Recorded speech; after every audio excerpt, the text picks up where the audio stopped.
നമസ്കാരം. മലയാളി വാർത്തയിലേക്ക് സ്വാഗതം. ഇസ്രായേൽ ലബനാൻ അതിർത്തി പ്രദേശങ്ങളെ ആക്രമണം രൂക്ഷമാക്കി അമേരിക്ക ഉൾപ്പെടെ കൂടുതൽ രാജ്യങ്ങൾ രംഗത്ത്.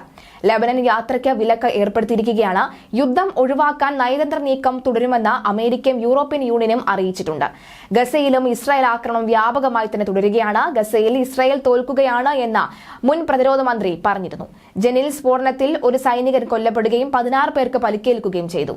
ഹൈഫയിലും ചെങ്കടലിലും 2 കപ്പലുകൾക്ക് നേരെ ഹൂതി ആക്രമണം ശക്തമാണ്. ദക്ഷിണ ലബനിൽ നിന്ന് ഇസ്രായേൽ കേന്ദ്രങ്ങൾക്ക് നേരെ 30 മിസൈലുകൾ അയച്ച് ഹിസ്ബുള്ള രംഗത്ത് വരികയാണ്.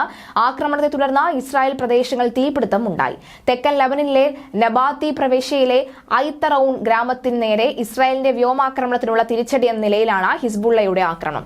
വടക്കൻ വെസ്റ്റ് ബാങ്കിലെ ജനീൻ അഭയാർത്ഥി ക്യാമ്പിൽ ഫലസ്തീനികളെ ആക്രമിക്കാനെത്തിയ ഇസ്രായേൽ സൈനിക സംഘത്തിന് നേരെ പോരാളികളുടെ ബോംബ് സ്ഫോടനം ഉണ്ടായി. റോഡരികിൽ സ്ഥാപിച്ച ബോംബ് പൊട്ടി രഹസ്യാന്വേഷണ വിഭാഗം ഈ സ്നൈപ്പർ ടീം കമാൻഡർ അലോൺ സാഖിയു കൊല്ലപ്പെട്ടു. 16 സൈനികർക്ക് പരിക്കുണ്ട്.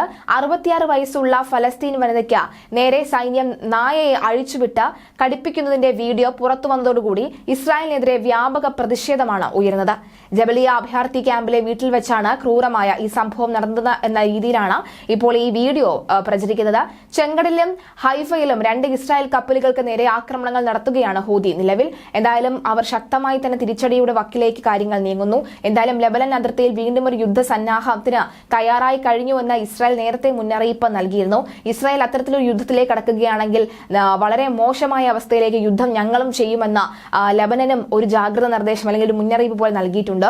ഇരു കൂട്ടരും എന്തായാലും ഹിസ്ബുള്ളക്കെതിരെയുള്ള ശക്തമായ ആഞ്ഞടി, അതായത് ഇസ്രായേൽ ആയിക്കോട്ടെ അമേരിക്ക ആയിക്കോട്ടെ, ഇവർ രണ്ടുപേരും ഹിസ്ബുള്ളക്കെതിരെ വലിയ രീതിയിൽ തന്നെ ശക്തമായി തന്നെ ഒരു പ്രതിഷേധം നടത്തുകയാണ് എന്ന് വേണം പറയാൻ.